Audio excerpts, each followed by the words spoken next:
বহুতে মোক সুধিছিল যে মোৰ নিজৰ নামত মাটি নাই, দেউতাকৰ নামত ফাইনেল মাটি আছে, মই কেনেকৈ ফাৰ্মাৰ আইডি বনাব পাৰিম। গতিকে আজিৰ ভিডিঅ'ত মই এইটো টপিকৰ ওপৰতে আলোচনা কৰিম। মই প্ৰথমতে আপোনালোকক দেখুৱাইছোঁ, যদি ফাদাৰৰ নামত মাটি থাকে ইয়াতে আপোনালোকে অনলাইন প্ৰচেছত আপোনালোকে ফাৰ্মাৰ আইডি বনাব পাৰিবনে নোৱাৰিব। ইয়াতে আপুনি যেতিয়া অনলাইন কৰিব যাব ইয়াতে এটা অপশ্যন পাব, লেণ্ড অনাৰশ্বিপ ডিটেইলছ। ইয়াতে ফাৰ্মাৰ টাইপত ইয়াতে অকল আপুনি এটা অপশ্যনেই পাব, অনাৰ। ইয়াৰ বাহিৰে ইয়াতে কোনো বেলেগ অপশ্যন নাই।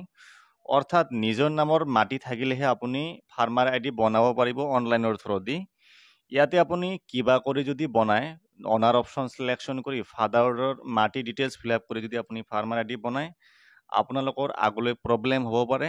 যিটো CSC আইডিৰ থ্ৰুদি বনাব, CSC আইডিৰো প্ৰব্লেম হ'ব পাৰে, আৰু যিয়ে বনাব তাৰো প্ৰব্লেম হ'ব পাৰে। গতিকে আপোনালোকে অনলাইনৰ থ্ৰুদি নবনাব যদি দেউতাকৰ নামত মাটি আছে, ঠিক আছে।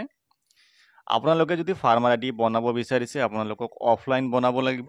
অফলাইন বনাবলৈ আপোনালোকৰ নিজৰ GP নাইবা ব্লকত কণ্টেক্ট কৰিব, নাইবা আপোনালোকে এগ্ৰিকালচাৰ অফিচত গৈ বনাব পাৰিব, ঠিক আছে।